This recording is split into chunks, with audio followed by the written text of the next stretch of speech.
I'm off for an adventure on my own.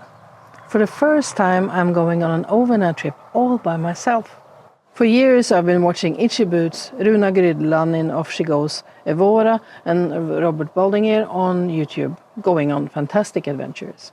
I've seen them riding all kinds of surfaces: gravel, sand, in a jungle, on mud, in the forest and on tarmac. And I've been so impressed on how they manage when the ride gets really challenging, when their bike is covered in mud, drowning in sand, or the forest just tries to take them down. How on earth is it possible to do all those things without getting really pissed off, giving the circumstances the middle finger and calling a taxi? It's beyond me. And you know me, I need to have some porcelain to meet my needs, so tenting in the woods is not an alternative.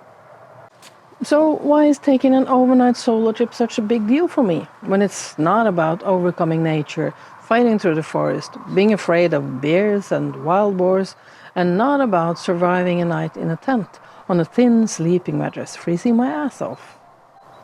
Well, it's complicated. But the short story is this: I've never done it. When I was a child, my mom was so afraid for me that I wasn't allowed to do much at all. I was taught that everything was dangerous. So much so that my brain still, as a grown-up woman, switches into worst-case scenario mode within a fraction of a second. I've seen every accident, limbs being crushed or torn off, blood and gore everywhere, even without leaving the house. My brain tries to convince me that the best is to stay home, safe. I've been to overnight rides before, of course, but never alone with just my brain as company. So I need to do exactly that. Overcome the anxiety that I feel that everyone is watching me, even if they probably aren't, and I get all self-conscious and fumbly. The anxiety of dropping the bike for no particular reason on plain ground in a parking lot. I think you catch my drift. Well, I won't have it. Therefore, I'm going on an adventure. It will be my adventure. It will not contain either jungle nor wildlife, I hope, and I will do it on my own. So, you ask, fine, great, but where do you want to go? Ikea.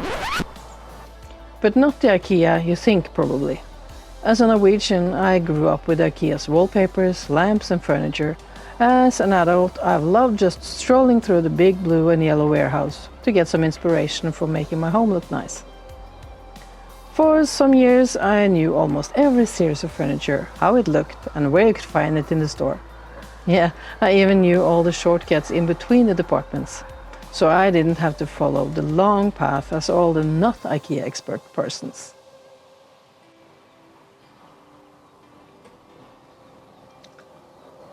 Almost 10 years ago, I moved to Sweden, IKEA's home country. And of course, IKEA still is my go-to for most home decor and furniture purchases. I've been fascinated by the story behind it, how Ingvar Kamprad started, and how his values and goals made it to what it is today. So when I started to look for some place to go for my solo trip, I found the Ikea Museum in Älmhult in Småland in Sweden.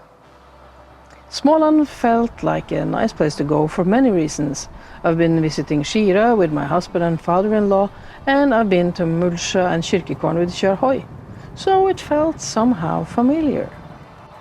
And right by the Ikea Museum is the Ikea Hotel with free parking. It was a no-brainer, even for my brain. So now I know where to go and where to sleep. It's just about finding some nice roads to ride, some small cafes to visit, and maybe a couple of golden nugget places to take a break. So this is my adventure. It's my anxieties to overcome. And I'll take you for the ride.